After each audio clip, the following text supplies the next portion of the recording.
Bonsoir, contente de vous retrouver pour ce live quotidien. Je cherche l'équilibre. Oh, c'est le message de ce soir. Oups, ça bouge. Voilà, contente de vous retrouver. Je cale. Aïe, elle bouge plus.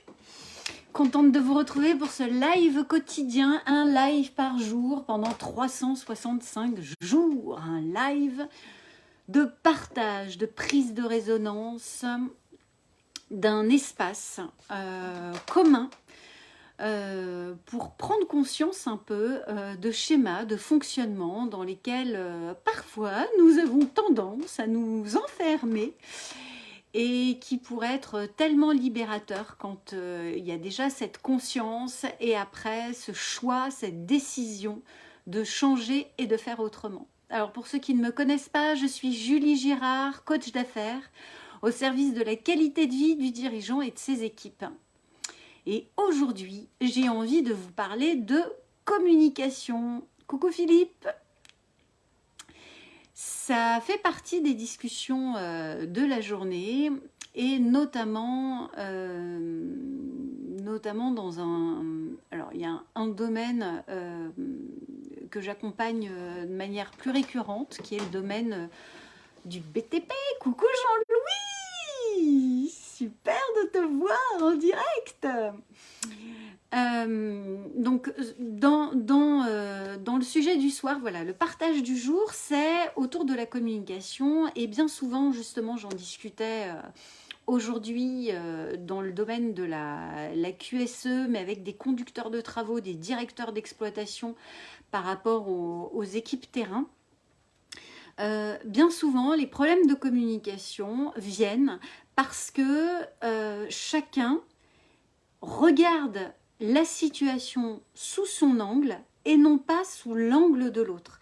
Et j'aime bien utiliser un petit schéma que je vous partage ce soir où en fait c'est exactement ça. C'est-à-dire que chacun a raison parce que chacun voit soit un 6, soit un 9. Mais si chacun reste sur sa position, bah finalement, qu'est-ce qui va se passer? On va parler de deux choses différentes parce que parler du 6 et du 9, c'est quand même pas la même chose. Et pourtant, chacun a raison. Et bien souvent, les conflits, ils viennent de là parce que aucun des deux ne veut bouger et aller voir dans la direction de l'autre son point de vue, son angle de vue. Et c'est là où je trouve que les profils de personnalité comme les disques, le profil disque, donc qui aborde les 4 couleurs, sont assez intéressants parce que ça permet aussi de rentrer un peu dans l'univers de l'autre et de comprendre ce que l'autre veut dire ou ce que l'autre est en train d'observer. Et là, je repense à une situation très concrète d'un conducteur de travaux qui n'arrive pas à communiquer avec ses équipes le schéma global, la vision globale du chantier, de la semaine, du déroulé de la semaine, parce qu'il reste à chaque fois hyper détaillé sur les micros-éléments que chacun doit faire, mais qui fait que finalement l'équipe ne sait pas concrètement sur quoi elle doit avancer, parce que lui donne une vision tellement spécifique que finalement le reste de l'équipe n'a pas la vision globale. Et du coup, notamment sur ce sujet-là, avoir la vision globale, c'est un peu le B à bas pour pouvoir avancer. Donc je trouve ça super intéressant de se dire, tiens, quand je communique un message, je communique le message via quel filtre? Est-ce que c'est le mien ou est-ce que c'est le filtre justement de mon interlocuteur? Est-ce que je m'assure que quand je communique, la personne, elle comprend bien ou elle a le même point de vue que moi? Et par rapport à ça, il y a un élément hyper factuel qui est hyper simple à mettre en place pour valider que le message est compréhensif, c'est juste la reformulation et demander justement à son interlocuteur, est-ce que tu peux me reformuler, est-ce que tu peux me dire dans tes mots ce que tu as compris de ce que l'on doit faire ensemble, de ce que l'on doit voir ensemble, de là où on doit aller ensemble pour s'assurer qu'on parle bien de la même chose. Et encore plus, alors ça c'est un élément aussi que je vous partage parce que dans le BTP, bien souvent, on a des équipes qui ne sont pas toujours francophones ou qui ne sont pas toujours fluides. Et là aussi, un tips, mais qui peut être utilisé dans les autres éléments, c'est juste de faire un schéma et un dessin de la situation. Parce que bien souvent, le fait de passer par un visuel, ça permet de clarifier et puis ça structure aussi la pensée pour que les choses soient plus fluides et plus concrètes.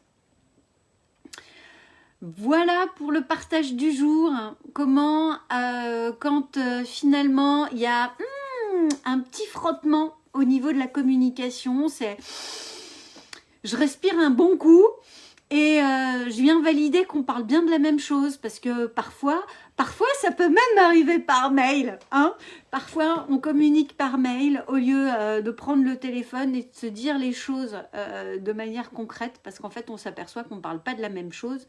Et c'est comme ça qu'il y a des petits frottements qui viennent s'installer. Donc c'est dommage quand même de générer ces petits frottements alors que ça peut être tellement plus fluide et efficace quand on regarde dans la même direction et qu'on avance de la même manière.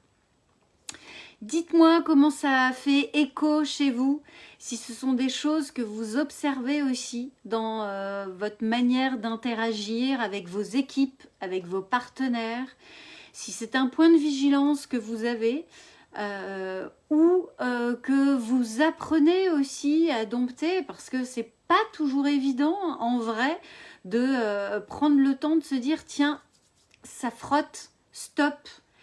Qu'est-ce que j'ai manqué dans ma communication ou qu'est-ce que j'ai pu générer dans ma communication qui fait qu'il y a un frottement. Ça, c'est une vraie prise de recul et c'est un vrai positionnement de leadership, je trouve, en tous les cas de mon point de vue, de se dire, ok, je suis 100% responsable du message que je passe, mais là, je m'aperçois que visiblement, mon message n'est pas passé.